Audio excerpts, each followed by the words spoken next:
descriptivos.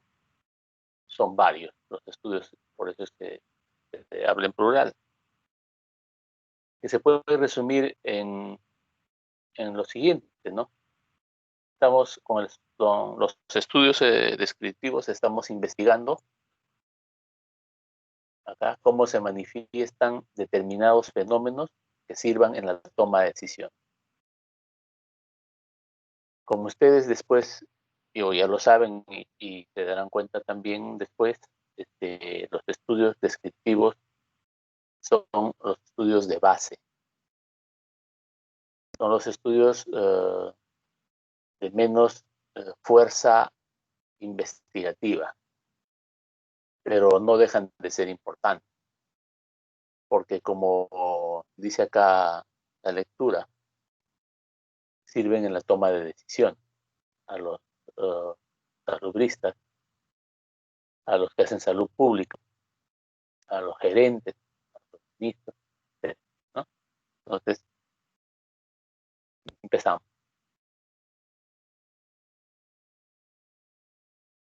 ¿Cómo se clasifican los estudios epidemiológicos? Esto es para que más o menos tengan una noción de todos los estudios que hay en epidemiología. En primer lugar están los descriptivos, ¿no? Que pueden ser serie de casos, que lo vamos a desarrollar después, estudios transversales, que son los que tienen más fuerza de todos ellos, y los estudios de color. Luego tenemos los estudios analíticos, que pueden ser experimentales y observacionales. Los experimentales son los ensayos clínicos, los ensayos de campo y los ensayos comunitarios. Estos son los que tienen más fuerza investigativa, más fuerza epidemiológica, más fuerza en determinar causas de la enfermedad o de las diferentes observaciones o investigaciones que se estén haciendo, ¿no? Por ejemplo, no solamente enfermedad, sino la efectividad de un medicamento, la efectividad de una vacuna, etc. Y los estudios observacionales, que ustedes saben que son los estudios de cohortes y los estudios de caso control. Estos estudios también determinan causalidad. Los estudios descriptivos no determinan de causalidad, más bien generan la posibilidad de hipótesis. Es decir, un estudio descriptivo puede servir para un estudio experimental, o bueno, una sola palabra, para un estudio analítico, ¿no?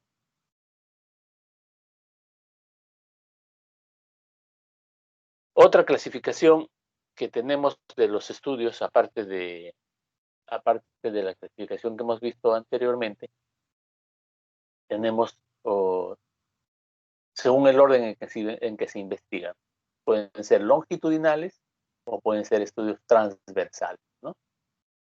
En los estudios longitudinales, como dice su propio nombre, son estudios que tienen un periodo de seguimiento. Sea que este periodo de seguimiento sea hacia atrás, que son los estudios de casos y controles, y hacia adelante, que son los estudios de cohorte, ¿no? Como leen ustedes acá, los estudios de cohorte son de la exposición al efecto, lo que les hablé en la clase anterior de pacientes que habían tenido un accidente cerebrovascular, que era la exposición, y cuál era el efecto, que puede haber una recidiva, ¿no? Y los estudios de casos y controles, que son del efecto a la exposición, o sea, hacia atrás, que lo vamos a ver en la próxima. Y los otros estudios, que son los estudios transversales, en estos estudios, como dice transversales, es en un solo momento, como si cortáramos un tiempo y en un solo momento, ¿no? Por lo tanto, no existe un periodo de seguimiento, ¿no? Y ya, para concluir, la exposición y el efecto, en estos casos es el seguimiento, se miden en forma simultánea, en un solo momento, por eso se denomina transversal. Otra clasificación, según la relación temporal. Esto les digo porque muchos tesis están poniendo estudio longitudinal, prospectivo, etc. Ya no es necesario. Simplemente pongan un estudio analítico de tipo cohorte, un estudio analítico de tipo caso control, nada más. Ya eso se entiende con claridad, ¿no? Entonces, según la relación temporal, ¿no? Los estudios pueden ser prospectivos o concurrentes, ¿no? Que son los estudios de cohorte, o retrospectivos, que son los estudios caso-control. Es lo mismo que la diapositiva anterior, ¿no es cierto? ¿Ok? Acá, estudios longitudinales, que pueden ser prospectivos o retrospectivos. Y según la unidad de análisis, también es otra clasificación, puede ser individual, ¿no? O puede ser poblacional, ¿no? Los estudios individuales se obtienen datos desagregados de cada individuo, y los estudios poblacionales son datos agregados de grupos de individuos. Lo vamos a ver después. Entonces, en una gráfica podemos observar otra clasificación, otra forma de ver los tipos de estudios. Se hace la pregunta, ¿existe intervención? No. El investigador no interviene para nada en los estudios. Si no interviene, se llamarán observacionales, porque se observa nada más. ¿Existe grupo de comparación? Si no existe, es un estudio descriptivo. Si existe grupo de comparación, es analítico. En los estudios descriptivos tenemos, como les dije hace un momento, los casos clínicos, que lo vamos a ver en un momento, la serie de casos y los estudios transversales, que es lo que nos va a ocupar hoy día. Hoy día vamos a hablar sobre esto. Y los estudios analíticos, si es que existe grupo de comparación, entonces se denominará analítico. Entonces aquí tenemos que ver el tipo de muestreo, qué tipo de muestreo es, y según esto diremos, ¿es un estudio de casos y controles retrospectivo o es un estudio de cohortes prospectivos, ¿no? Clase que haremos en la próxima semana. En otro caso, si existe intervención, es decir, si el investigador manipula las variables, aquí no las manipula, aquí ya están las variables. Si el investigador manipula las variables, entonces estamos frente a estudios experimentales, ¿no?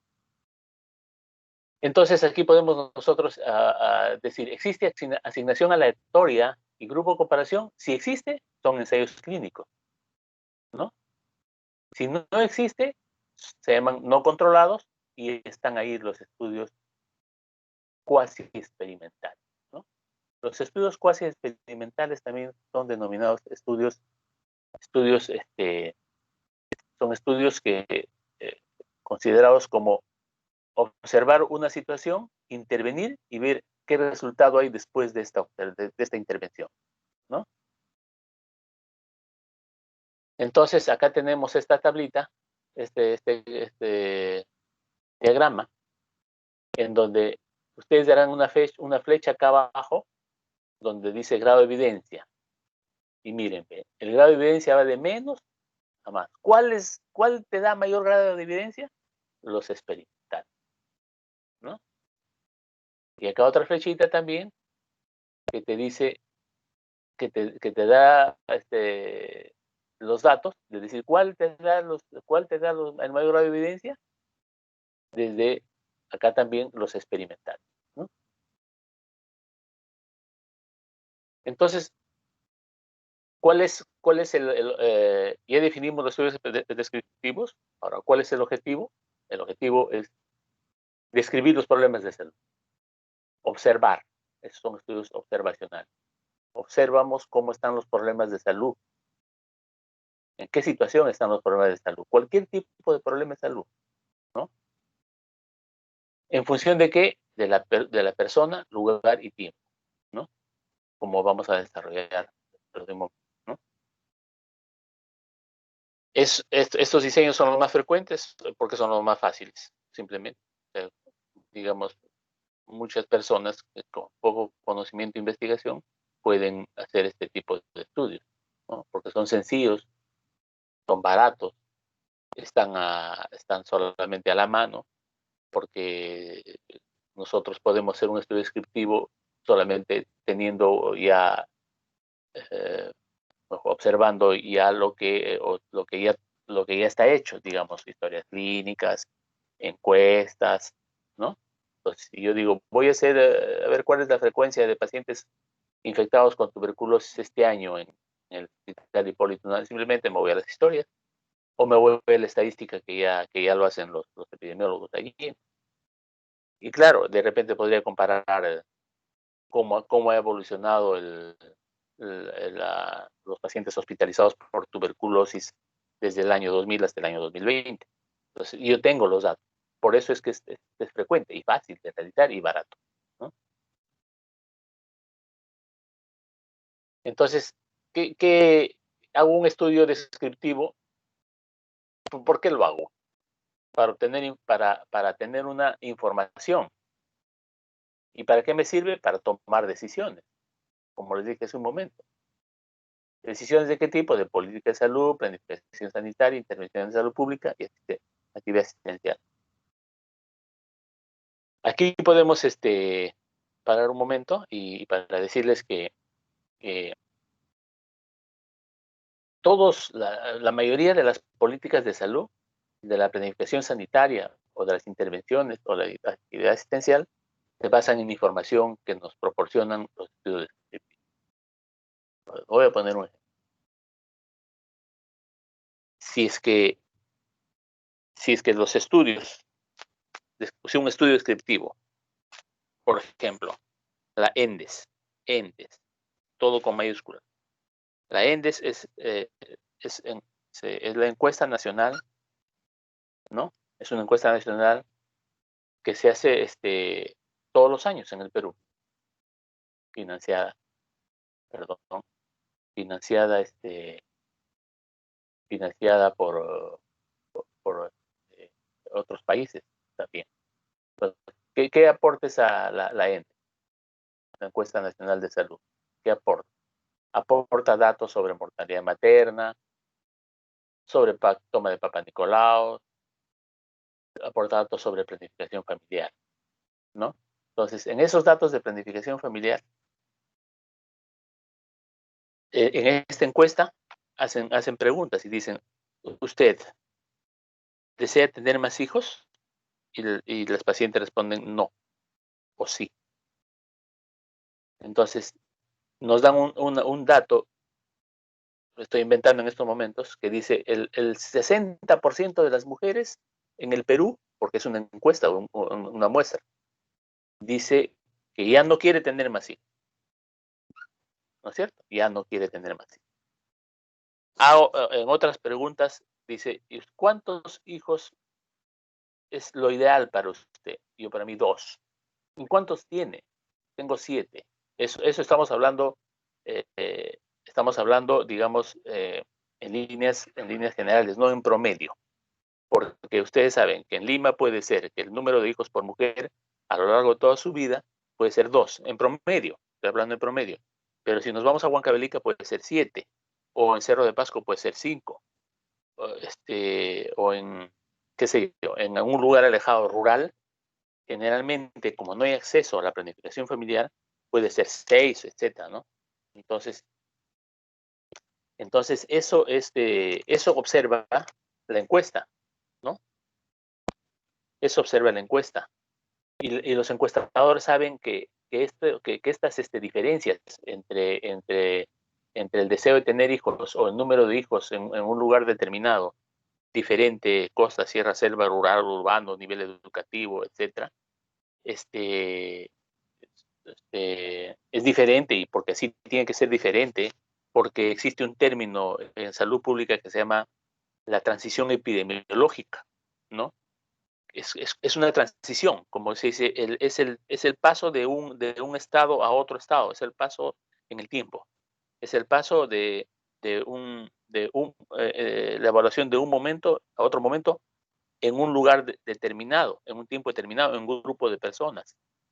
Entonces, la transición epidemiológica nos dice que, nosotros cuando hablamos de promedios, no podemos como especialistas en salud pública decir, sí, esa es nuestra realidad, dos hijos en el Perú por mujer durante toda su vida reproductiva. No, porque tenemos que disgregar, porque tenemos que saber que en algunos lugares esto no es así, puede ser más, porque lo que estamos viendo es un promedio. Entonces, ¿qué ¿Qué hacemos cuando nosotros observamos estas situaciones diferentes? ¿Qué tenemos que hacer? Tenemos que hacer intervenciones en salud pública. Tenemos que hacer planificación sanitaria, tenemos que hacer políticas de salud y tenemos que ver cómo va a ser nuestra actividad asistencial en Lima, como también en un lugar apartado de la sierra, cómo va a ser nuestra actividad esencial. ¿Para qué nos está sirviendo entonces lo que encontramos en una encuesta nacional? Nos está sirviendo para que nosotros, en base a eso, disgregado, actuemos para mejorar esta situación, que es un problema de salud pública. Tenemos que mejorar esta situación. ¿Y eso quién lo hace? Los que toman decisiones. Desde la más alta autoridad, que es el presidente de la República, el ministro de Salud, y hasta el último, hasta la última persona que trabaja en un centro de salud, ¿no? Entonces, esto es lo que nos aportan los estudios descriptivos, que es muy importante. Algunos dirán, sí, que es fácil, es sencillo. No, sí, pues es fácil, es sencillo, pero es un gran aporte, ¿no? Es un gran aporte.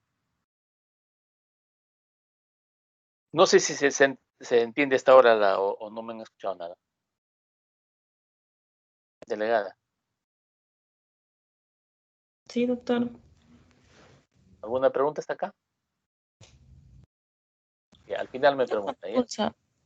¿Ya? Una consulta. Entonces, en una tesis, una persona que haga un estudio descriptivo no va a aportar algo, solamente no va a aportar algo a la sociedad, simplemente va a describirla nada más. Así es. Mira, ahorita a nivel latinoamericano existe ya unas cuantas controversias porque están exigiendo a los tesistas en las universidades, están exigiendo, diciendo que los estudios descriptivos no deben ser motivo de tesis, ¿no? Salvo que sean transversales, o sea, estudios descriptivos transversales, como vamos a ver después, y que aporten. Sin embargo, ya se está viendo de que un estudio descriptivo, bueno, de alto vuelo, ¿no? Tampoco no va a ser describir cómo está digamos, qué sé yo, una patología que es muy prevalente, que todos lo han estudiado, ¿no? Un estudio descriptivo, por ejemplo, en donde se aporte algo muy importante para la ciencia, como vamos a ver después, ¿no? Pero hay una controversia. Yo creo, por lo que he leído, los autores están diciendo de que los estudios descriptivos deberían ser considerados también como motivo de tesis. Y yo también estoy de acuerdo. Y varios colegas están de acuerdo. Pero en esta clase lo que estamos viendo es la importancia, ¿no? Como les dije hace un momento y les expliqué, ¿no? Qué tan importante es que nosotros tengamos un estudio descriptivo que nos informe para tomar decisiones, ¿no? A ver, entonces, cuando yo les he hablado del ejemplo que les puse de la planificación familiar, el número de hijos, ¿no? Y ya concluimos, ¿no? Constituye el primer nivel de conocimiento. ¿Sobre qué? Sobre los problemas de salud de las poblaciones, y sobre la base de esta primera información, ¿no? Es posible seguir avanzando para otros estudios. Lo que les dije hace un momento, estos estudios generan hipótesis, ¿no? Y cuando hablamos de hipótesis estamos hablando ya de estudios analíticos. Eso que quede claro, ¿no? Es el primer nivel de conocimiento, ¿no? Que nos da lugar a generación de hipótesis. Ahora, pero como les dije hace un momento, ¿de dónde saco yo las fuentes para mis estudios detectivos? De lugares que ya están hechos, este, eh, que se conoce como fuentes primarias y fuentes secundarias, ¿no? Y las fuentes primarias son las encuestas, los censos, ¿no? Y las fuentes secundarias son las historias clínicas, las estadísticas vitales. Por ejemplo, SINADEP te da una estadística vital. Muy bien. Esa es una fuente secundaria. ¿Aló? Sí, doctor, sí ¿Hola? se le Ya. escucha. Esa es una fuente secundaria, ¿no? La estadística vital es las historias clínicas. Bueno, este,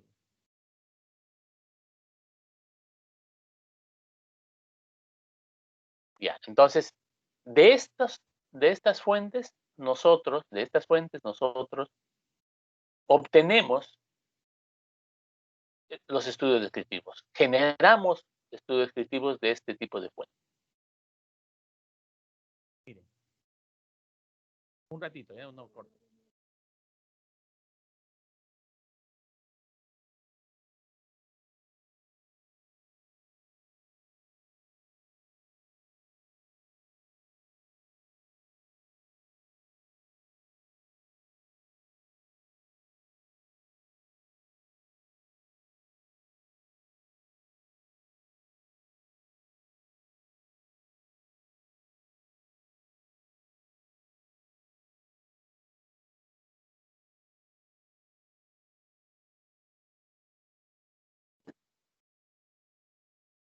Hola. Sí, doctor. Y entonces nosotros tenemos, vuelvo a repetir, digamos, ¿dónde está nuestra cantera? Para hablar así, de otra manera. ¿Dónde está nuestra cantera?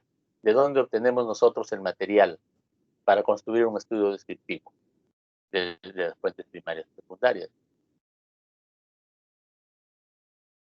Entonces, cuando hacemos un estudio descriptivo, tenemos que hacernos, yo les dije que los estudios descriptivos evalúan tres aspectos, ¿no? Persona, lugar y tiempo. Hace un momento les acabo de decir. Cuando evaluamos estas situaciones de persona, lugar y tiempo, ¿no? Estoy hablando ya de variables. Entonces, cuando veo las variables relacionadas a la persona, tengo que preguntar a quién afecta el problema de salud. Porque no es lo mismo, ¿no? No es lo mismo el aspecto socioeconómico, la afectación de salud en un nivel socioeconómico, o por estado civil, o por raza, por edad, por sexo, etc. No es lo mismo.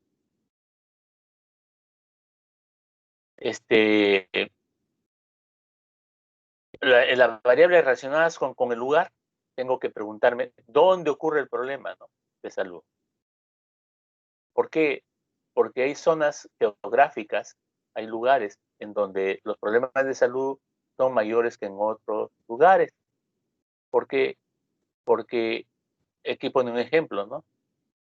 Hay zonas donde, ahora ya no hay mucho en el Perú, pero existen algunas zonas donde, la, donde había que la sal que tomaban no estaba con yodo. Por eso es que ahora la sal que comemos es sal yodada, dice, sal yodada. Entonces, en esos lugares había bocio, ¿no? El bocio es el crecimiento de la glándula tiroides por deficiencia de yodo. Y aquí le ponen bocio endémico porque endemia significa un lugar en donde la enfermedad es prevalente. Y había zonas endémicas en el Perú, ¿no? Y bueno, y no solamente eso, ¿no? Por lo que ayer estaba conversando, no sé con quién, la enfermedad de Chagas, por ejemplo, también es endémica y estamos haciendo un análisis en donde mi variable está relacionada con el lugar, o las parasitosis en la selva, o el dengue en la selva, ¿no es cierto? Entonces, esta variable es importante cuando uno va a estudiar, va a realizar estudios científicos. Y otro está relacionado con el tiempo. ¿Cuándo ocurre el problema de salud? ¿En qué tiempo? Y ustedes saben que la variación estacional está relacionada a infecciones respiratorias agudas, enfermedad diarreica aguda, conocida como EDA, ¿no? Entonces, es poco probable que la enfermedad diarreica aguda se presente en época invernal, ¿no? No les digo que no hay, es poco probable, es más frecuente en eh, en el verano. Pero no hay que fijarse solamente que esto es absoluto, como que la variable relacionada con el tiempo es absoluto, ahí queda, no. Estas tres se interrelacionan, las tres se interrelacionan, ¿no? Hay una interrelación constante entre estas tres variables. Porque no es lo mismo que en el tiempo de invierno a una persona de 80 años le dé gripe, ¿no? Y cuando yo estoy hablando de 80 años, estoy ya tomando otra variable, que es la persona. Y puedo tomar la otra variable que es el lugar, porque no es lo mismo tener un resfrío que un hombre de 80 años, ¿no? De edad, 80 años, tenga un resfrío en invierno en Lima que en Puno. No, no es lo mismo, ¿no es cierto? Entonces, estas tres variables se interrelacionan, no olvidar. Entonces, ya pasamos a la clasificación de los estudios descriptivos. ¿Cómo se clasifica? Simple. Como les dije, unidad de análisis individual, tenemos casos clínicos y series de casos. Estudios de morbilidad y mortalidad y estudios transversales. Esto es unidad de análisis individual. Y unidad de análisis poblacional son los estudios ecológicos.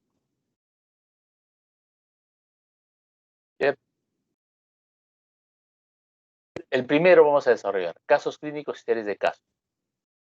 ¿En qué consisten estos estudios descriptivos?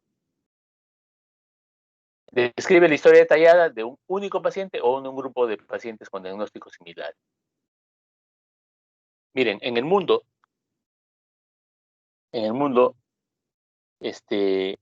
hay casos que son sumamente raros, de presentación sumamente rara.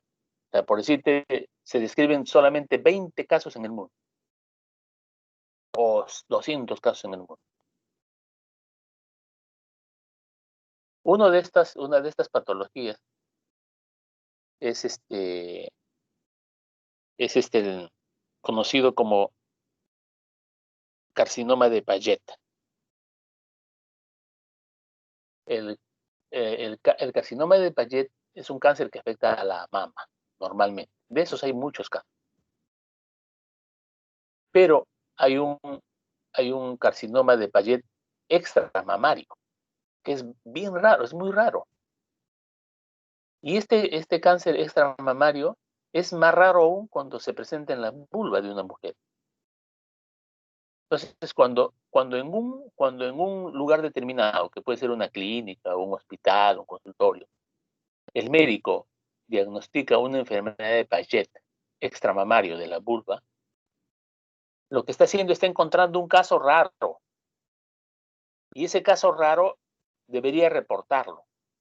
¿Por qué debería reportarlo? Porque hay muy pocos casos en el mundo. ¿Y de qué sirve que un médico que encuentre un caso raro lo presente a nivel mundial, lo publique? Porque como es raro, hay muchos aspectos que se desconocen de esta enfermedad. Por ejemplo, la etiología, por ejemplo, cómo evoluciona, qué tipo de tratamiento. Porque como es raro, entonces, por ejemplo, encontraron 5 casos en Alemania de la enfermedad de Paget de vulva. Entonces, lo han tratado como más o menos ellos se le ocurrió tratarlo. De repente lo operaron, de repente lo dejaron que evolucione, de repente le dieron un tratamiento tópico, etcétera, ¿no?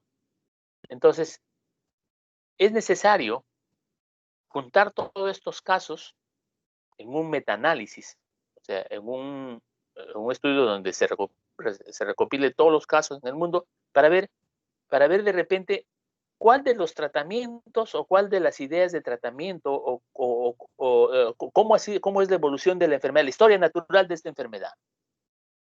Esa es la importancia de escribir un caso clínico y publicarlo. O sea, tampoco vale como tesis, ¿no? Pero es un caso que tenemos que reportarlo, ¿no? O de repente tenemos otros casos que no son tan raros, pero que se presentan muy poco frecuentemente a nivel hospitalario. Por ejemplo, hay una patología que se conoce como tumor de la granulosa del ovario. Ese tumor de la granulosa del ovario es una patología rara, sí, es una patología rara, y que de repente en el Perú no se ha estudiado el tumor de la granulosa, y a alguien se le ocurre, a ver, voy a recopilar los casos que había en el hospital durante 30 años. En 30 años he encontrado que hay 15 casos del tumor de la granulosa de la vulva. Ojo, que como les dije hace un momento, estoy haciendo un estudio observacional ¿no?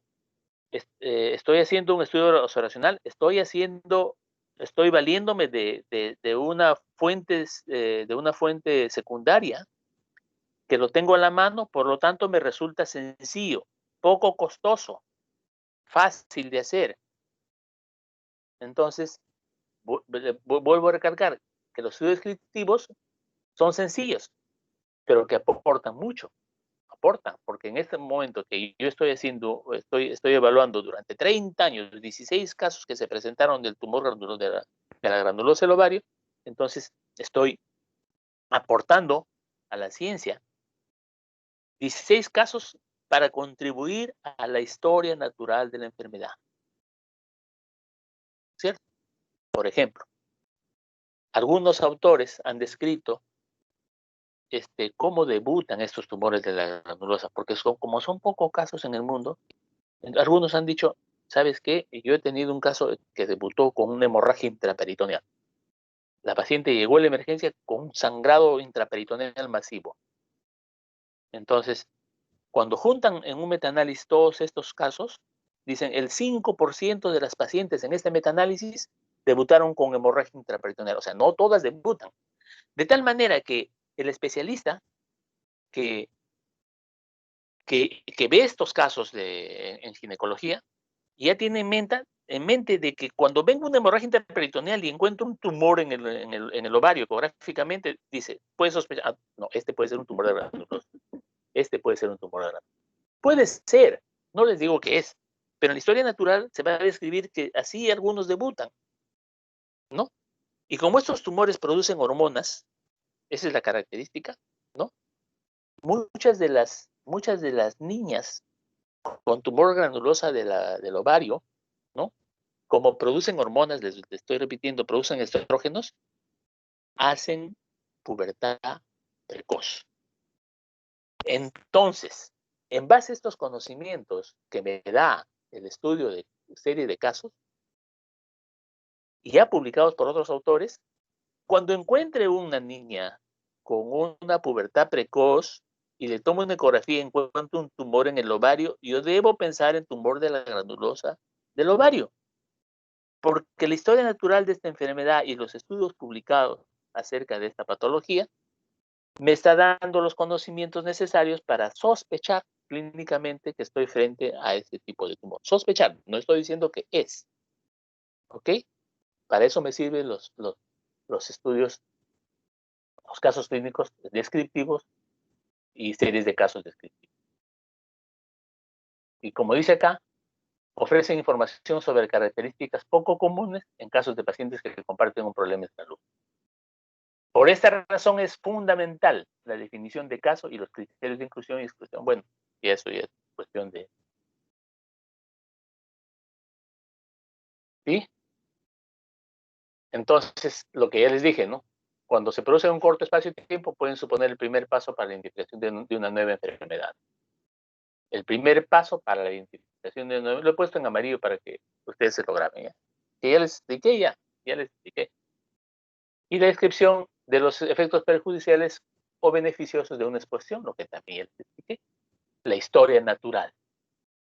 Estoy generando la historia natural en base a todos los investigadores que aportan y que yo, mediante un metaanálisis, expongo cuáles son las características, cómo es el tratamiento, cómo es el manejo, cuál es la evolución. Y a las fuentes de información, no voy a volver a repetir, ¿no? Pero sí es importante que no tienen un grupo control, ¿no? Por eso, y como cualquier estudio descriptivo, no generan hipótesis, pues no generan hipótesis. Eso ya está de más repetir. Y aunque constituyen un volumen importante de las publicaciones biomédicas, la mayoría de ellos se limita a permanecer en la bibliografía como el hallazgo de una rareza.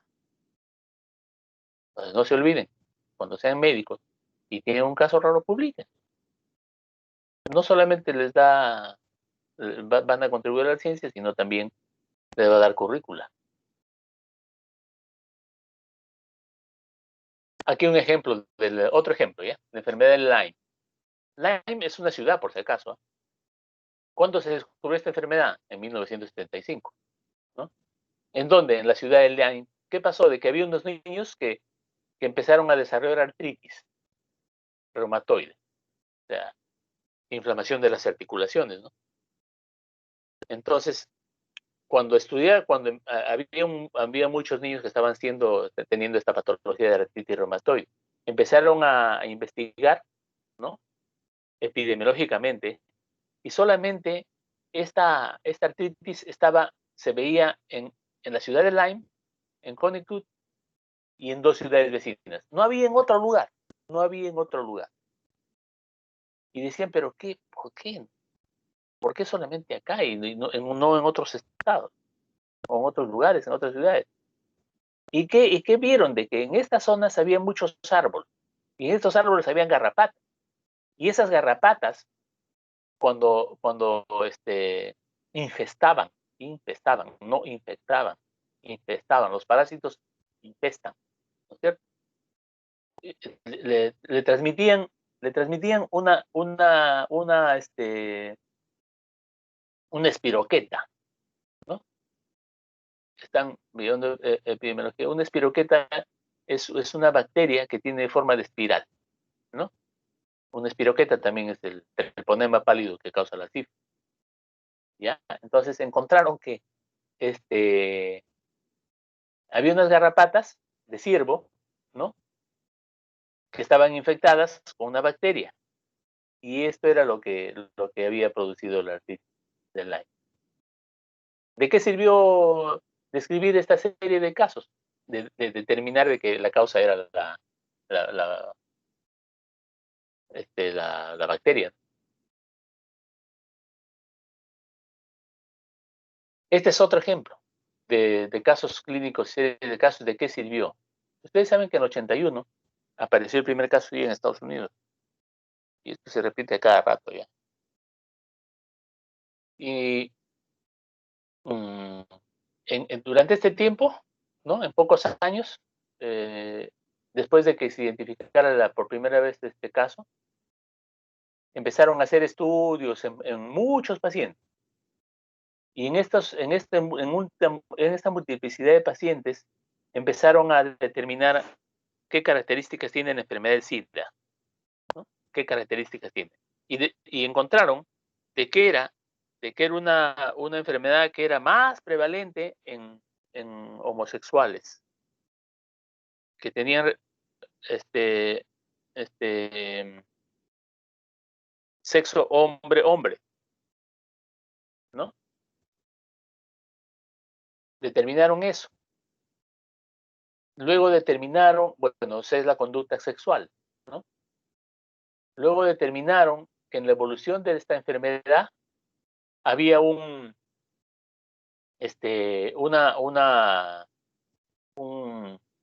que había personas que se infectaban, con un germen que en realidad, ¿no?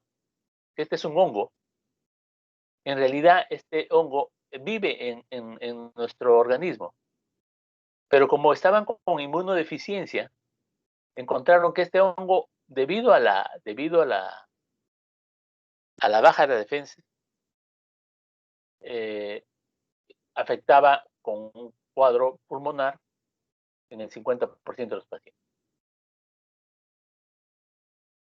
Entonces, el estudio de la serie de casos nos enseñó que en la historia natural de la enfermedad, el Pneumocystis carini, y además hay otro que es el Toxocara cani o Toxocara cati, que afectan al perro y al gato, también afectaban a los enfermos con SIDA, ¿no? Y se descubrió esto, que el sarcoma de Kaposi en el 28% y ambas enfermedades en el 8%.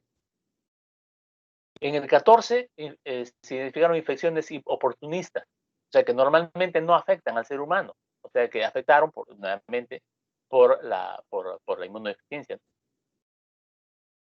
Entonces dijeron, son varones homosexuales o bisexuales, drogodependientes, por vía intravenosa, nativos haitianos y pacientes hemofílicos. Los pacientes hemofílicos por la transfusión de sangre. Y los haitianos porque era un grupo en donde había mucho homosexual y ahí empezó esta enfermedad, ¿no?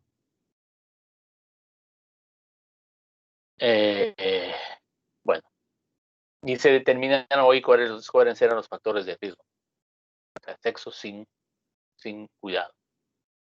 Otro ejemplo, la enfermedad de Alzheimer. Alzheimer nació el 14 de junio y murió el 19 de diciembre. ¿Cuántos años vivió?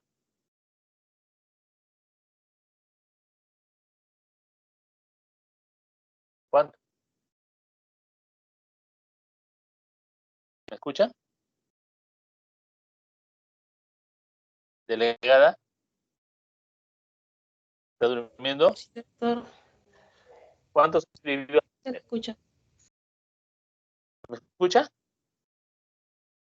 Sí, sí, se le escucha. ¿Cuántos años vivió Alzheimer? 51, doctor. ¿Se dan cuenta? Según la transición epidemiológica, nuevamente, antes vivían menos, ahora vivimos más.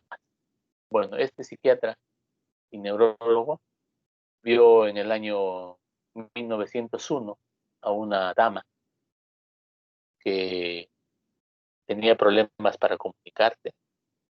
Le preguntaba algo y le contestaba otra cosa, ¿no? Y, y después, post-mortem, examinó el cerebro y encontró zonas de atrofia cerebral. Y él descubrió o reportó por primera vez la enfermedad de Alzheimer. ¿Y de qué sirvió? De que ahora nosotros ya tenemos la noción de cuál es esa enfermedad en base a que Alzheimer describió por primera vez esta enfermedad, ¿no?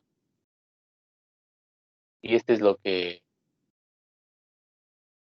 es más o menos la enfermedad de Alzheimer. Está retratado en este autor desconocido, pero que es muy bonito, ¿no? Porque se trata de que de un diálogo entre una dama mayor. Hola, hola, ¿me escucha? ¿Me escucha?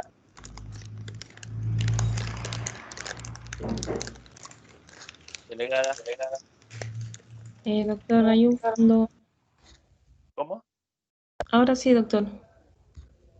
Ya, se trata se trata de un diálogo entre una dama mayor de edad y un hombre joven, en donde retrata más o menos lo que es el Alzheimer, ¿no? Donde el joven le dice, buenos días, señora Carmen, y él le contesta, buenos días. Él le dice, ¿qué hace ahí parada con este frío? Se va a quedar usted congelada. Y la dama mayor le dice, estoy esperando a mi hijo. Se fue a comprar hace rato, pero parece que se retrasa, añadió. La anciana consultando su reloj. Y el joven le dice, no se preocupe, seguro que no tardará. ¿Le importa que le haga compañía? Le replica el joven. Gracias, le dice, no te molestes. Seguro que tienes cosas mejores que hacer que acompañar a una vieja como yo. Alguna moza afortunada te estará esperando. Y el joven le replica y dice, no es ninguna molestia, se lo aseguro. Nos sentaremos en este banco y esperaremos. Y Miguel, que era su hijo, ¿no? Como cada mañana se sentaba junto a su anciana madre, esperando a un hijo que jamás tuvo, ¿no? Entonces, como ustedes verán, Alzheimer es una persona, la persona que tiene Alzheimer ya empieza a desconocer a las personas de su entorno porque empieza a tener la enfermedad, a desarrollar la enfermedad. Y este diálogo es muy importante, muy bonito, porque te ayuda a entender un poquito y además este, es algo que de autor desconocido lo ha publicado y que es importante que, por lo menos a mí me gusta. Entonces ya vimos los estudios de serie de casos, ¿no es cierto? O de casos únicos. Otro tipo de estudios descriptivos son los estudios transversales, que ya les dije la definición. Son estudios descriptivos que analizan una situación en un solo momento de tiempo. ¿no es cierto? Y lo importante de estos estudios transversales es que suelen tener un componente descriptivo y otro analítico. Cuando tienen solamente componentes descriptivos son estudios de prevalencia. La prevalencia de una enfermedad. Describen nada más cuántos casos existen en un determinado momento o la evolución en el tiempo, ¿no? Cuando estudian la evolución en el tiempo, cuando yo hago un estudio descriptivo donde hago un análisis descriptivo de una determinada patología en el tiempo, estoy haciendo un estudio de tendencias. O sea, cómo está la tendencia de esta enfermedad en el tiempo, ¿no es cierto? Y su frecuencia de estos estudios descriptivos de prevalencia es estimar la frecuencia de una determinada variable, de exposición a efecto en una determinada población y en un momento concreto. Esto es importante. La muestra se hace de forma representativa de la población diana, o sea, de la población que voy a estudiar. Esta es la población diana. Y lo que proporciona es prevalencia, pues, como ya su mismo nombre lo indica. Estos estudios descriptivos, ahí están las encuestas, porque ya les dije hace un momento. La encuesta de la ENDES hace, hace un estudio en un tiempo determinado, en un momento determinado.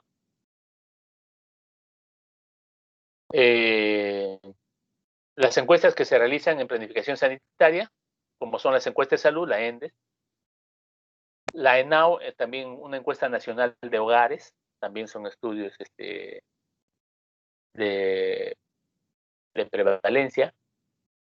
La encuesta nacional de nutrición también es un estudio descriptivo de prevalencia, ¿no? Que se hace en un periodo determinado. Un ratito, quiero aclarar algo acá. Cuando estoy hablando de un periodo determinado, no estoy hablando de un día, por si acaso. O puede ser de un día, sí, pero generalmente estoy hablando de un periodo de tiempo. Por ejemplo, la ENDES del 2020 es del 2020, pues, es un periodo anual, ¿de acuerdo? ¿Sí? Ahora, también las pruebas, los estudios de pruebas diagnósticas, lo que han visto ahí de sensibilidad y especificidad, también son estudios de prevalencia. ¿Okay? Entonces, esos son los estudios descriptivos de prevalencia. Ahora, los estudios, transversales de prevalencia. Ahora, vamos a ver los estudios transversales analíticos. Los estudios analíticos evalúan exposición. Ya vamos a ver un ejemplo posteriormente. ¿Qué significa un estudio transversal analítico? En realidad es un estudio donde se coge una determinada población, es transversal, ojo, se escoge una determinada población en donde las variables nosotros las tomamos de una manera tal que podemos evaluar, por ejemplo, si este grupo estuvo expuesto a tal o cual situación y este otro grupo si estuvo no expuesto a una tal o cual situación, lo que puede generar, digamos, la enfermedad. Les voy a poner un ejemplo ahorita, ¿ya? Un ejemplo fácil. Un ejemplo fácil, pero grosero también. Si yo hago un estudio en donde evalúo un grupo de tuberculosos de Jesús María y otro grupo de tuberculosis de San Juan del Lurigancho, y digo,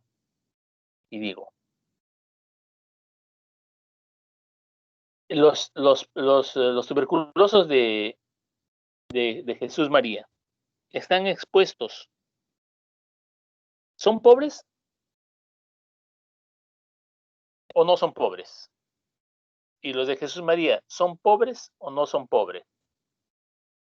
Entonces, al cruzar estas variables, que lo vamos a ver en un ejemplo dentro de un momento, yo voy a poder determinar que la pobreza es un factor de riesgo para desarrollar tuberculosis. Lo voy a hacer en un ejemplo, pero lo importante es que ustedes me entiendan que si yo cruzo la variable ubicación geográfica, tuberculosos en ubicación geográfica, en diferente ubicación geográfica, versus pobreza o no pobreza, ¿no? Que es, digamos, el factor de riesgo pobreza o no pobreza, yo puedo determinar groseramente, y esto es obvio, pues, que ser pobre es factor de riesgo para desarrollar tuberculosis.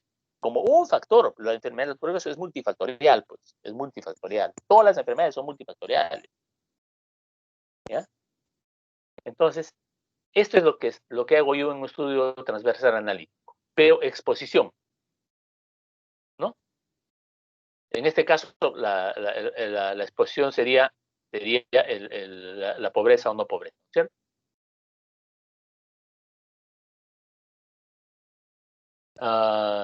Y este es otro ejemplo que la ingesta de sal, ¿no? Pero hay otros ejemplos más simpáticos. Bueno, y como les dije, ¿no? Lo que define los estudios transversales es que la medición de la exposición es la medición de la exposición y el efecto. El efecto es de enfermedad. En este caso es tuberculosis y la exposición es pobreza, ¿no? Pobre o no pobre. Y ya, bueno, en un momento determinado, eso ya para qué repetir, ¿no? Todo se hace en un momento determinado, es simultáneo, es transversal, ¿no? Bueno, y ojo, ¿ah? Aquí es muy importante este concepto de acá. El hecho de que los estudios transversales se denominen analíticos no es que van a determinar causalidad.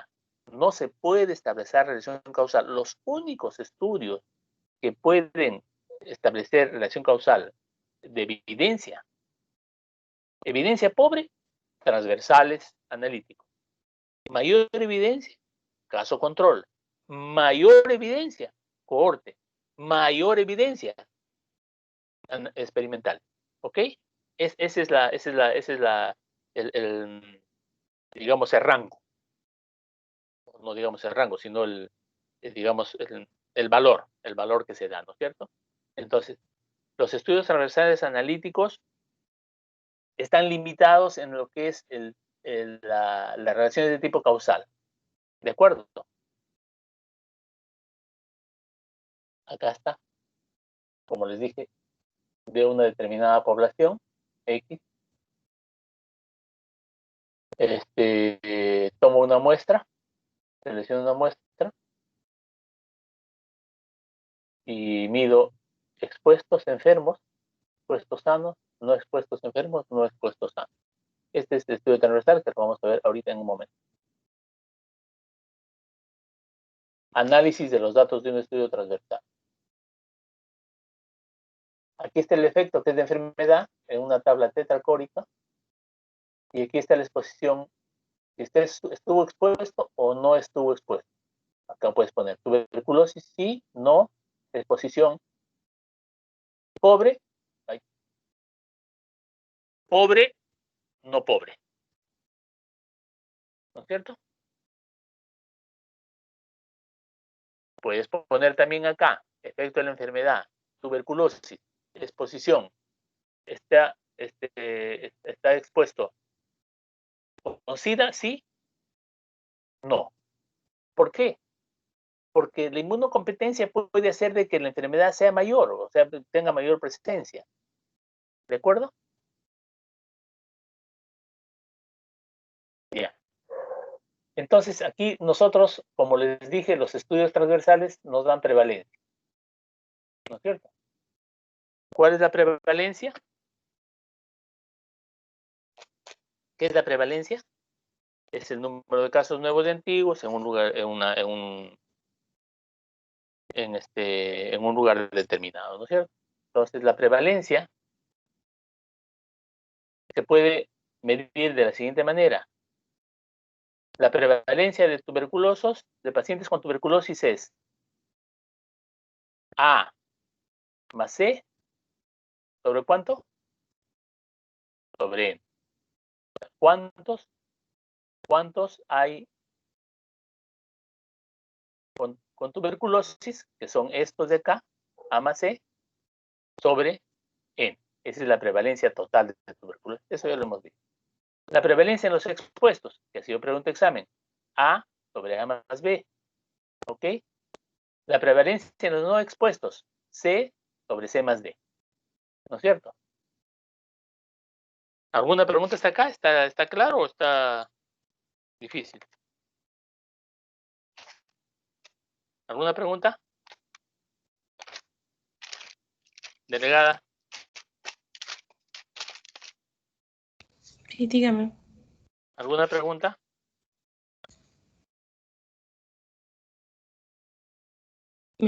Todavía, mis compañeros creo que no la tienen, doctor. Ninguno levantó la mano ni ha escrito un comentario. Ya, entonces, sobre prevalencia ya hemos hablado bastante. Acá en los no expuestos hay lo que es la diferencia de prevalencias, que es simplemente dividir la prevalencia en los expuestos sobre la prevalencia en los no expuestos. Razón de prevalencias es dividir perdón, aquí es restar entre los expuestos y los no expuestos, y la razón de prevalencia es que es dividir en los expuestos y los no expuestos. Y aquí se saca lo que es el OR. En los estudios transversales analíticos, a ver, no sé si lo habrán entendido el doctor Medina. Existen, el enfoque de riesgo se mide de dos maneras, mediante el OR, o ratio, que se estudia en los estudios transversales analíticos y en los estudios de caso control, el OR. Mientras que el RR, o riesgo relativo, se utiliza en los estudios de cohorte y experimental.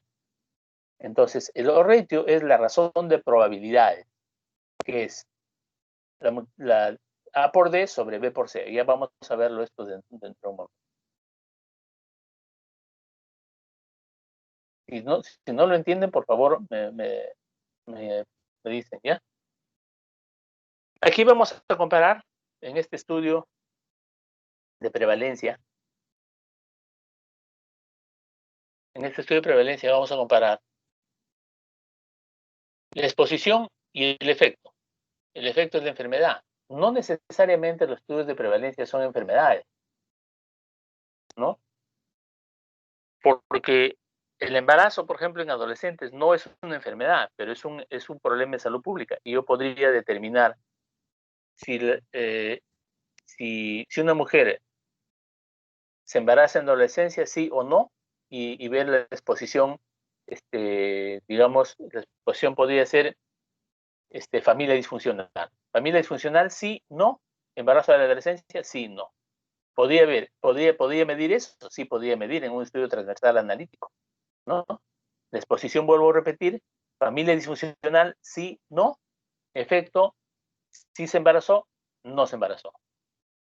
¿No es cierto? En este caso, estamos viendo si el sedentarismo versus no sedentarismo está relacionado con obesidad o no obesidad. Entonces, tenemos aquí unos números, unos datos ya confeccionados, en donde veo que, que obesos sedentarios son 90. Sedentarios no obesos son 40. No sedentarios obesos son 72 y no sedentarios no obesos son 57. Y aquí tengo las sumas de todos ellos. ¿Ok? Entonces, yo quiero saber cuál es la prevalencia de obesidad. La prevalencia de obesidad. A ver, todos van a sacar uno de ellos. A ver, Jan, ponte en contacto con el micro. Sí, doctor, dígame. Ya.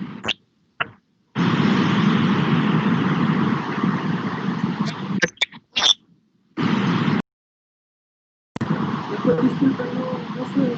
Ya, no te preocupes. Ya, no te preocupes. A ver,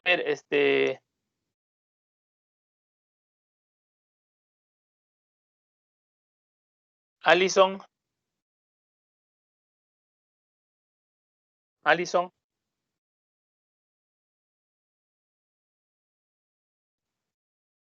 Buenos días, doctor. Ya, ¿cuál es la prevalencia de obesidad? Los ratitos lo estoy sacando entre Sácalo.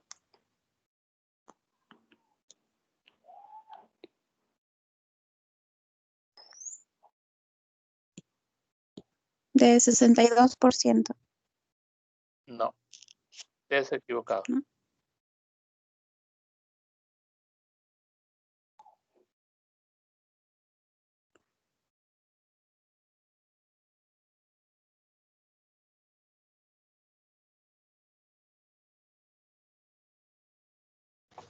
Doctor, buenos días. Sí, Le habla Lizeth Carazas. ¿Estaría bien 90 sobre 162? no, la prevalencia de obesidad. O sea, todos los obesos, pues todos. Estoy hablando de obesidad, sí, todos Sería los 162 sobre 259. Sí, doctor, está bien, como dijo la compañera, 62,5 sale. Sale 62. Ya, ok. Entonces, 162 sobre 259. Esa es la prevalencia global de obesidad, ¿ok? A ver, Pérez.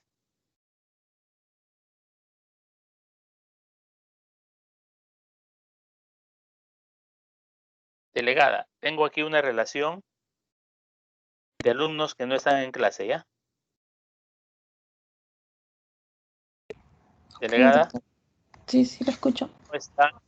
Andrew, Alexander, Kaylee Pilar Cujuma, Luis Paul Carrizo, Pérez Acuña, León Caico, Jason Max Guaita, Joseph Carlos, Melissa Abigail, Gustavo, Wilfredo y Mayumi, ¿ya? No están en la clase, ¿ya? Entonces, yo voy a controlar, ¿ah? Y lo tengo en foto, por si acaso, le he tomado un screenshot ahorita.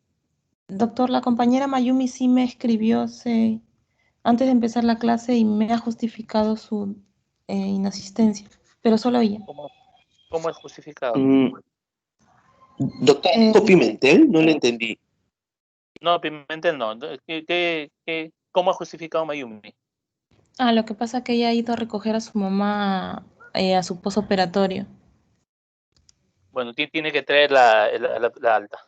Sí, Tiene que esa mostrar. misma le dije. Ujú. Entonces, cuando hablamos de prevalencia de obesidad y dividimos 162 entre 259, estamos hablando que la probabilidad de padecer obesidad en la población en este momento, porque es prevalencia en este momento, pues, es 62 punto y tanto, ¿no es cierto? Esa es la prevalencia. ¿Cuál es la prevalencia de obesidad en sedentarios?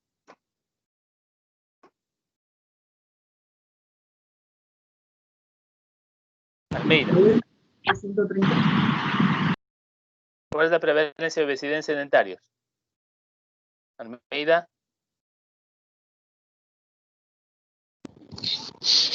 Doctor, buenos días. La ¿Cuál probabilidad es de la prevalencia sedentarios, en sedentarios?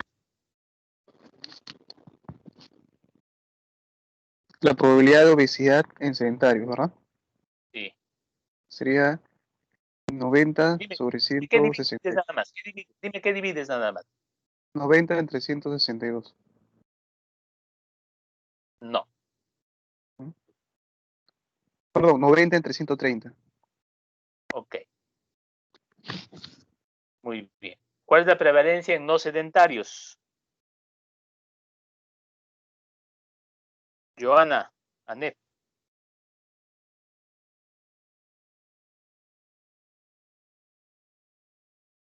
Anef, Joana.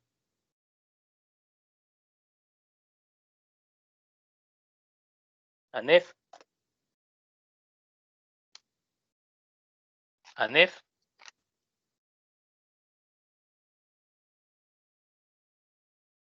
No está en la clase, peor todavía.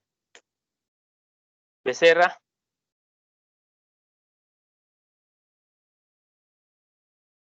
Becerra.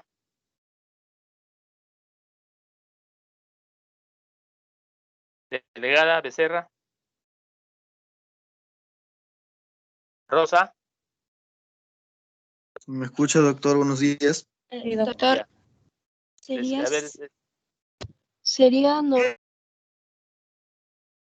Doctor, es la compañera Nef. ya, pero ¿por qué se demora tanto? Anef, conteste, pues. La prevalencia en no sedentarios. Divida nomás, dígame, ¿qué sobre qué? ANEF. Y así han sacado 16, 17 y 18, ¿ah? ¿cómo? Prevalencia en no sedentarios, ANEF. Y ya, sería 72 entre 129. Está bien. ¿Cuál es la diferencia de prevalencias?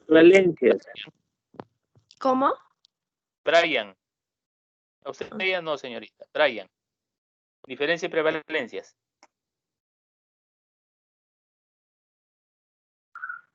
Doctor, hay varios Brian. Brian. Aldo. Ya, doctor, dígame. ¿Cuál es la diferencia de prevalencias? ¿Doctor? No lo Diferencia entiendo de- esa pregunta. Diferencia de prevalencias. La diferencia entre la prevalencia total, ¿a eso se refiere? Ya, lo dejamos eso como tarea, ¿ya? Entonces,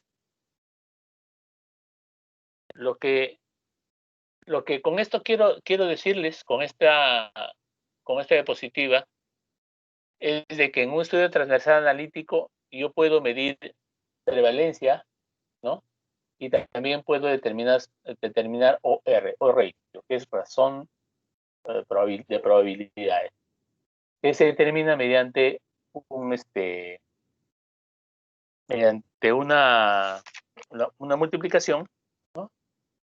En este caso 90 por 57 por 72 por 40. A ver, delegada, haga ese procedimiento. Delegada, Sí, sí, doctor, dígame. pues, haga ese procedimiento ¿Cuál, doctor?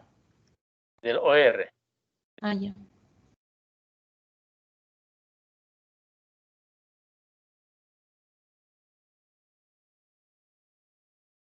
¿Cuánto sale?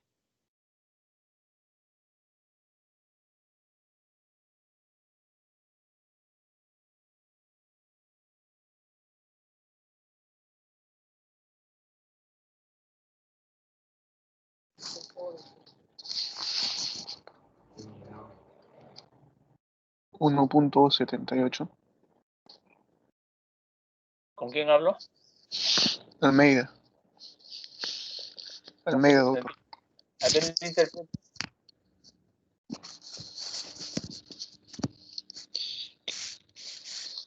Es que lo que usted ha hecho es, claro, Lea de acá, multiplicarlo. ¿cuál es la Ah, ok. interpretación de esto? Es Se me escucha, ¿verdad? Porque entre 1.78. los, dice, entre los Entre obesos de esta esta población, población, en ese entre los momento obesos de esta, determinado, siempre decir esto, porque es un estudio transversal, hay un 78 más por ciento más de ser sedentario que de no serlo. ¿Ok? sí, doctor. Así se interpreta. O sea, en el examen, pues, si yo les pregunto, interprete, ustedes me van a decir eso, que hay un 78% más de ser sedentario que de no serlo. ¿Ok?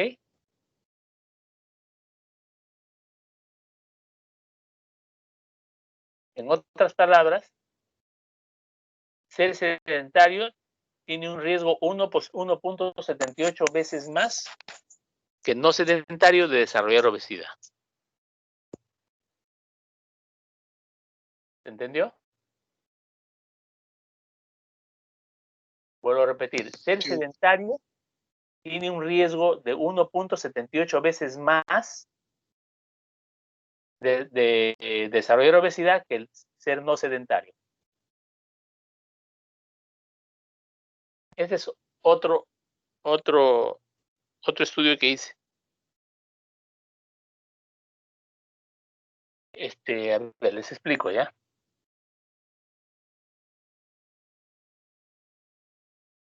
En el año 1900, en el año de 2000, en el tiempo de Fujimori, ¿qué fecha fue? 1996.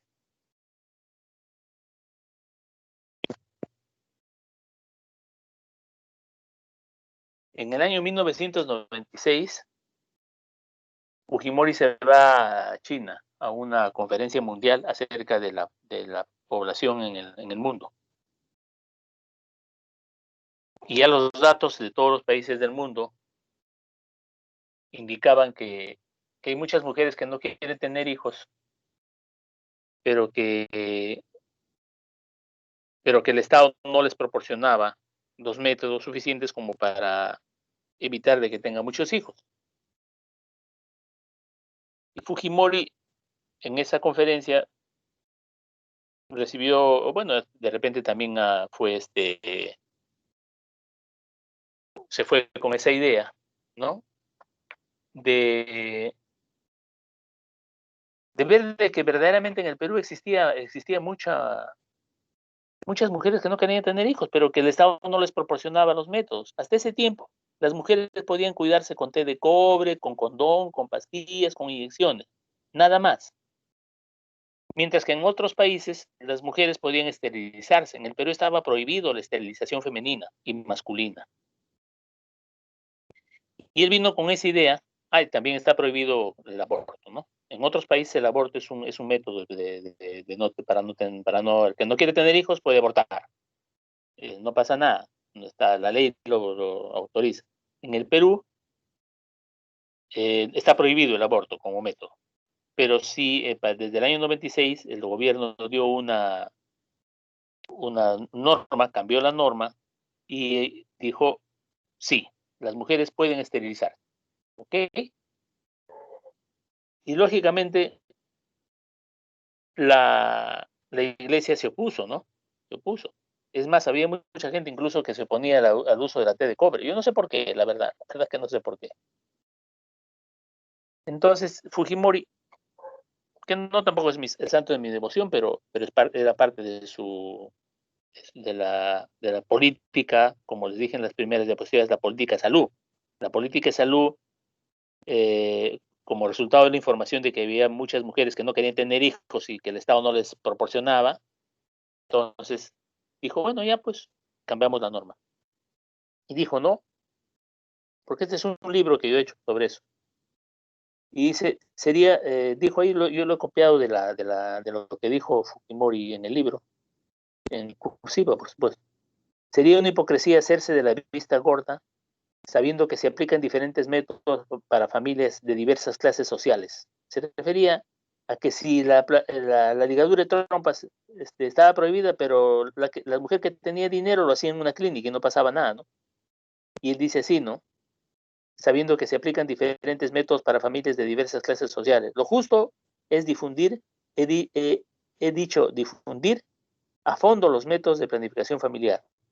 Hemos sido y seremos un gobierno pragmático, sin tabúes ni vacas sagradas.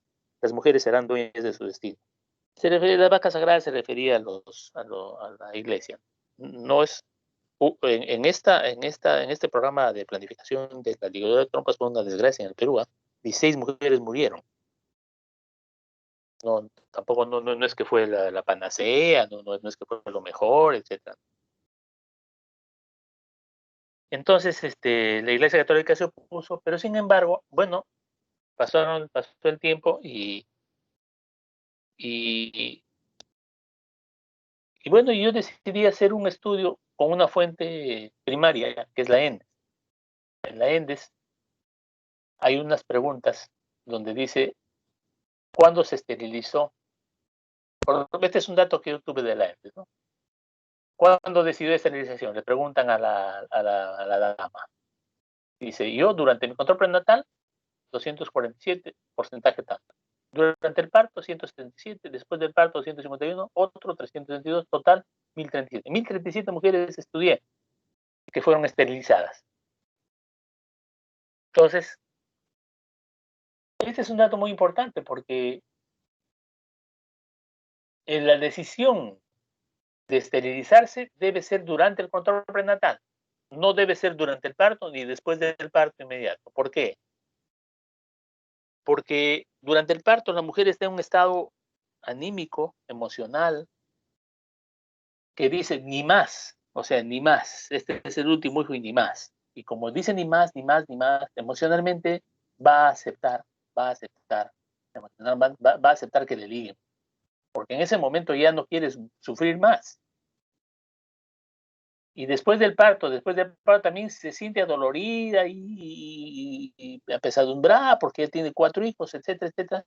Y entonces, en este estudio se demostró que habían muchas mujeres, ¿no? Más o menos 40% de mujeres que habían decidido esterilizarse en un momento no adecuado, ¿no es cierto? Entonces, y esto es un dato, es una frecuencia, es una información, y ese es parte del estudio descriptivo. Pero ustedes saben que también hay otras variables. Por ejemplo, nivel educativo. Hay mujeres sin educación o con primaria y secundaria superior que se han esterilizado, pues, también. Y esto se puede cruzar con el número de hijos. O sea, tiene entre 0,1, entre 2 a 4, 5 más. Entonces, se observó de que, por ejemplo, las mujeres sin educación, hay una diferencia con las mujeres con nivel primario, ¿no? Con nivel secundario y superior. Y esto también es una información que se obtiene de la base de datos, de la base de datos de la ENDES como fuente primaria, ¿no? Y ahí hasta acá, y yo solamente estoy haciendo un estudio descriptivo transversal, estudio descriptivo nada más. ¿Cómo lo convertí en transversal? Analítico, cuando crucé variables. Entonces, crucé variables. Factor de riesgo, puse no tener educación o tener educación secundaria. Ese es mi factor de riesgo, ¿no? O sea, el bajo nivel educativo. Y la otra variable es si decidió esterilización durante el parto o durante el control prenatal. Lo mejor es el control prenatal. Y lo que no debe ser es el parto. Entonces, aquí yo estoy hablando de una enfermedad, no estoy hablando de enfermedad. Estoy hablando de una condición, de una situación.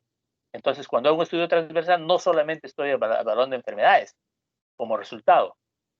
Y el cruce de estas variables, yo saqué el OR y salió que las mujeres sin educación tienen 3.4 veces más posibilidad de aceptar esterilización durante el parto. ¿Se entiende la explicación? Pero, ojo, cuando yo saco el OR, tengo que primero hacer chi cuadrado y tener mi valor P. Mi valor P tiene que ser menor de 0.05, porque si es mayor de 0.5, esta asociación no vale. ¿Ok? No vale. Entonces, para hacer un cruce de variables en una tabla tetracórica, ¿no? Yo tengo que sacar el chi cuadrado y mi valor P tiene que ser menor de 0.05. Si mi valor P es 0.05, yo estoy autorizado a sacar el odds ratio. Y el odds ratio me sale que las mujeres tienen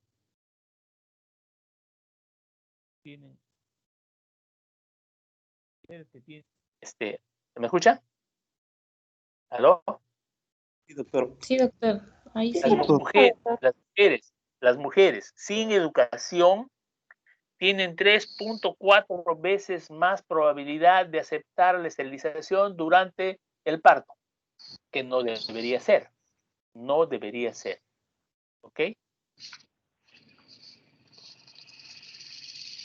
O sea, si yo quiero aplicar el método de ligar las trompas, la paciente tiene que aceptar esto, la paciente tiene que aceptarlo durante el control prenatal o antes del control prenatal. Ya.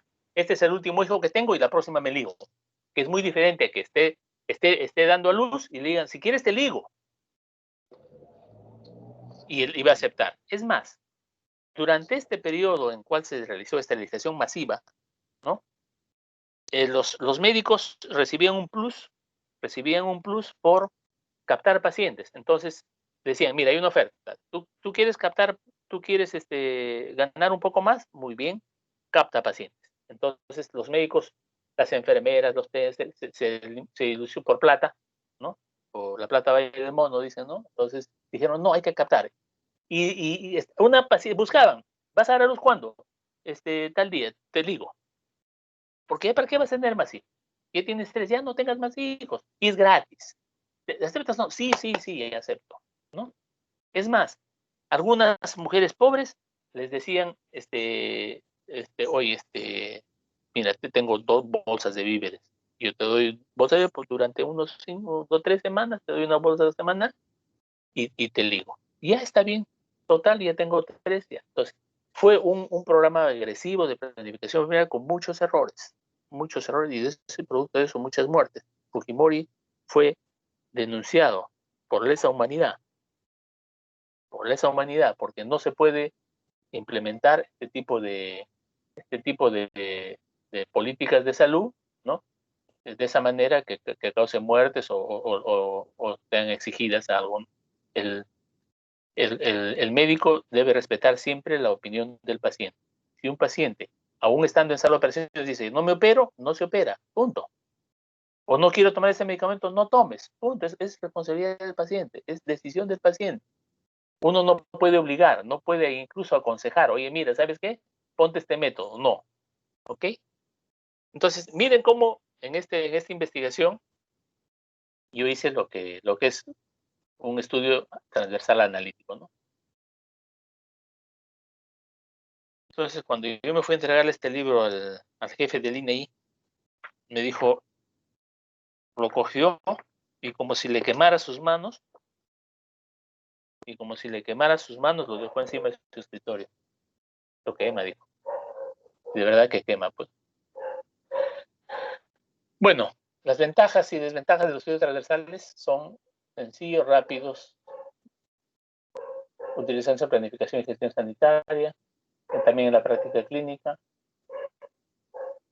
permiten evolución, tendencias, limitaciones, solamente eso es prevalencia, ¿no? Entonces, y aquí no te da factores de riesgo de forma definitiva, ¿no? Lo que da factores de riesgo de forma definitiva son casos control y cohortes, y también experimental. Ventaja, utiliza una muestra representativa de la población, por ejemplo, de la encuesta, y ¿se puede generalizar resultados? Sí, se puede generalizar. Permite estudiar múltiples efectos de forma simultánea. Puede facilitar generación de hipótesis, limitaciones. Yo lo que ya les dije, no determina causalidad. Son muy sensibles al sesgo, ¿no?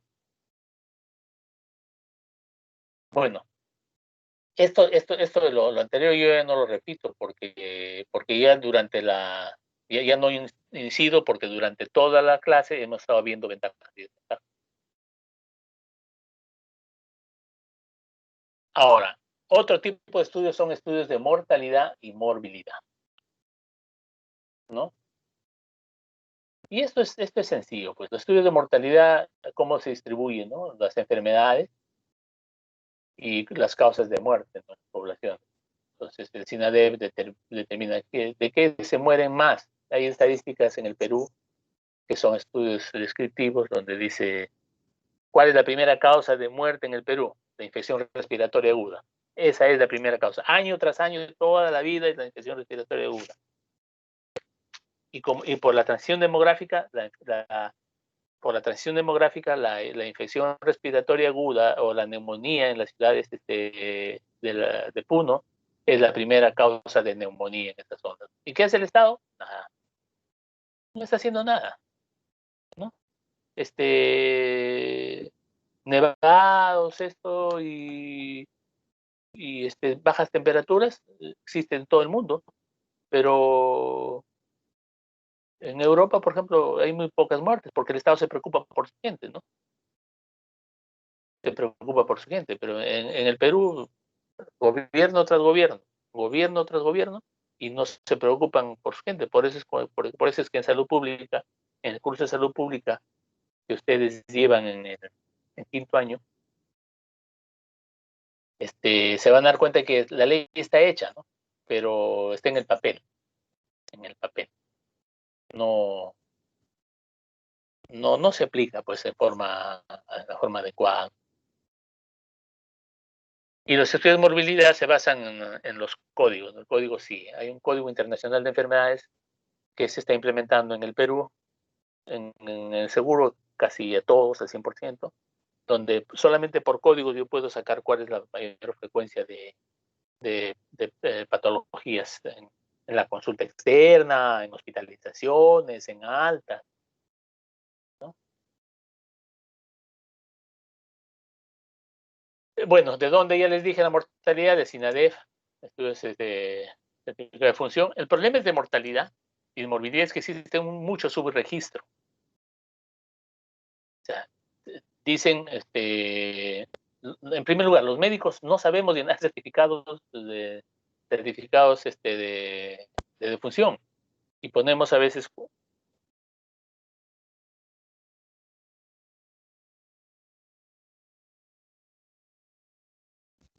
Doctor, ¿me escucha?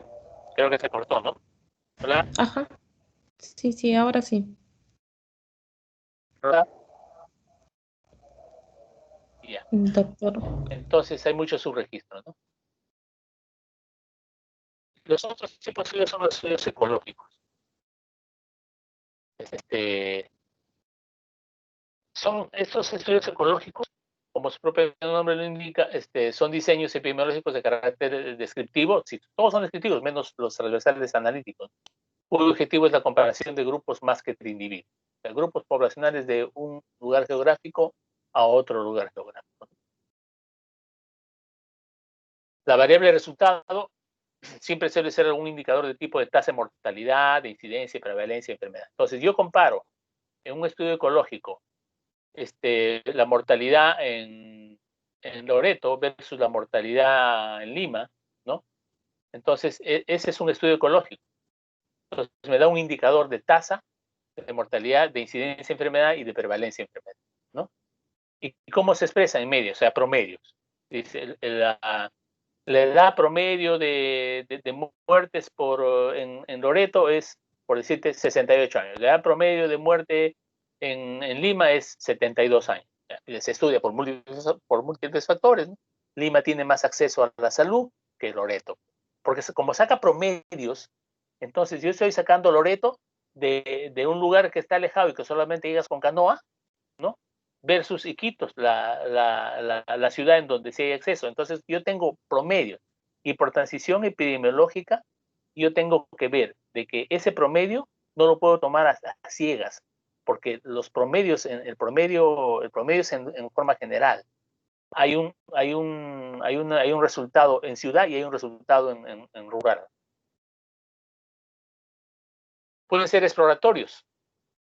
Cuando estudia la existencia de asociaciones entre variables, a priori, ¿no? Lo mismo que les dije hace un momento, en una misma región geográfica, durante periodos de tiempo, o etcétera, o en varias regiones.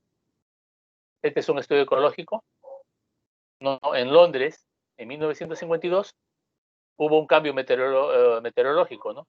Y se produjo acumulación de contaminantes, de partículas en el medio ambiente. Y hubo una cantidad de muertes, ¿no? Entonces, aquí empezó el humo negro, ¿no? Y se observó un incremento de la mortalidad por la presencia de este factor. Este es un estudio ecológico, ¿no? Mientras más humo negro, por supuesto, nadie muere en el momento que aparece el humo negro, sino cuando el efecto se produce. Y vemos que la presencia del humo negro y la presencia de muertes días después, ¿no es cierto? Que siguieron las muertes, ¿no? Es un estudio ecológico. Hay estudios multigrupales, ¿no? Hay en series de tiempo, o sea, en un tiempo dado versus otro tiempo, o cómo estuvo la mortalidad o morbilidad hace 5 años y cómo está ahora, y mixtos que incluyen los multigrupales y las series de tiempo. Este es otro estudio, es un estudio psicológico de comparación, un informe sobre la salud en el mundo en el 2010, ¿no? Y analiza la relación entre el gasto sanitario total per cápita, o sea, por cabeza, en los diferentes países, ¿no? Y el porcentaje de partos asistidos por personal sanitario calificado. Entonces se demuestra que el gasto sanitario, por ejemplo, menor versus el porcentaje de partos en una distribución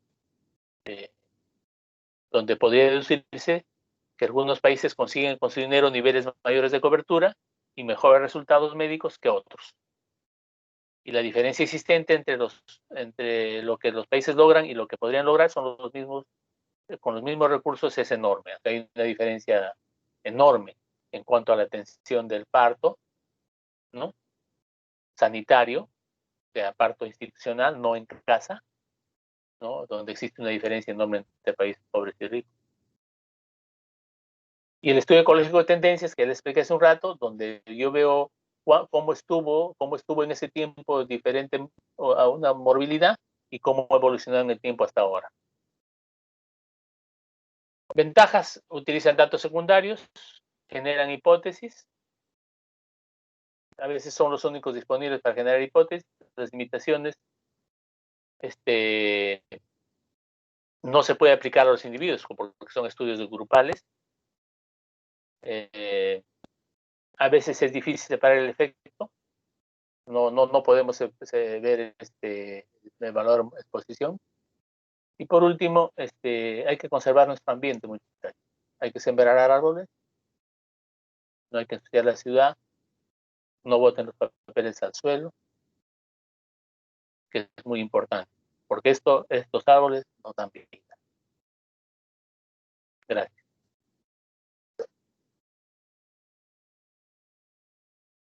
¿Alguna pregunta? Chicos, si tuvieran alguna duda, chicos, levantar la mano o escribir en el chat.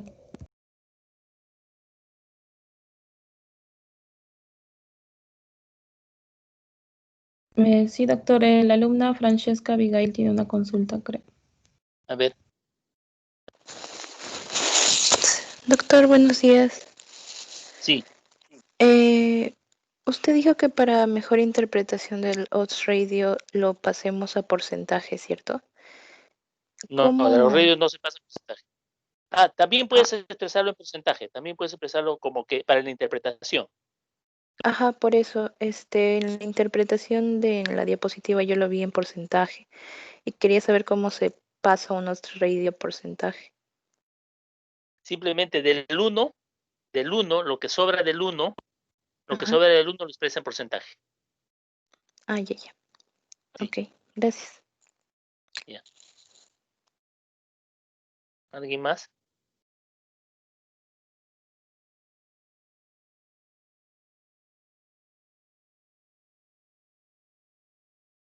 ¿Alguien más?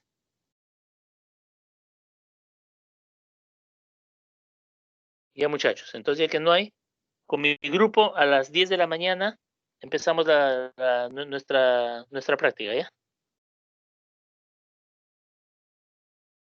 Está bien, doctor. Bueno, hasta Doctor, el próximo martes. disculpe, doctor, para que les haga recordar que el día de hoy no hay gabinete. Sí, hoy día no hay gabinete, el gabinete les voy a dejar la próxima semana. Ok, ya hasta mañana, hasta el día martes. Gracias. Bien, doctor, gracias. Hasta luego, gracias. Gracias, doctor. Gracias.